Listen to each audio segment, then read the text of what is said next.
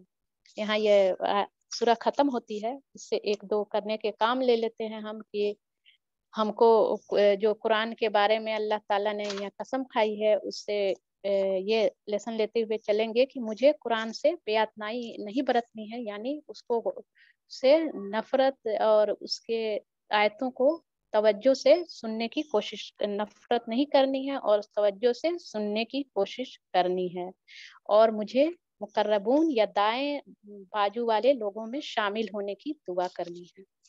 اب آگے سورہ حدید انشاءاللہ ہم پڑھتے ہیں۔